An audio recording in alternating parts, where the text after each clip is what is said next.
right here I've got this LED neon RGB magic rope. So the rope itself is waterproof. It could go outdoors. The USB cord is not, so that would have to be covered.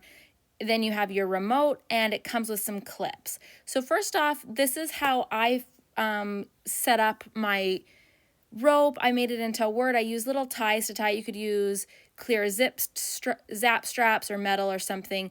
Once I had it all up, then I got some duct tape and just duct taped the word up how I was wanting it to be on the wall. Then I took the clips and I switched out the clips piece by piece for the duct tape, just bit by bit, so that I could put it up and it would still keep its shape. And then plugged it in, and here you go. You can see there is tons of colors and settings.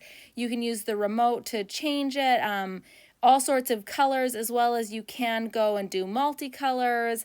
You can have them fading through slowly. Just tons and tons of options depending on what your decor is or what you're feeling.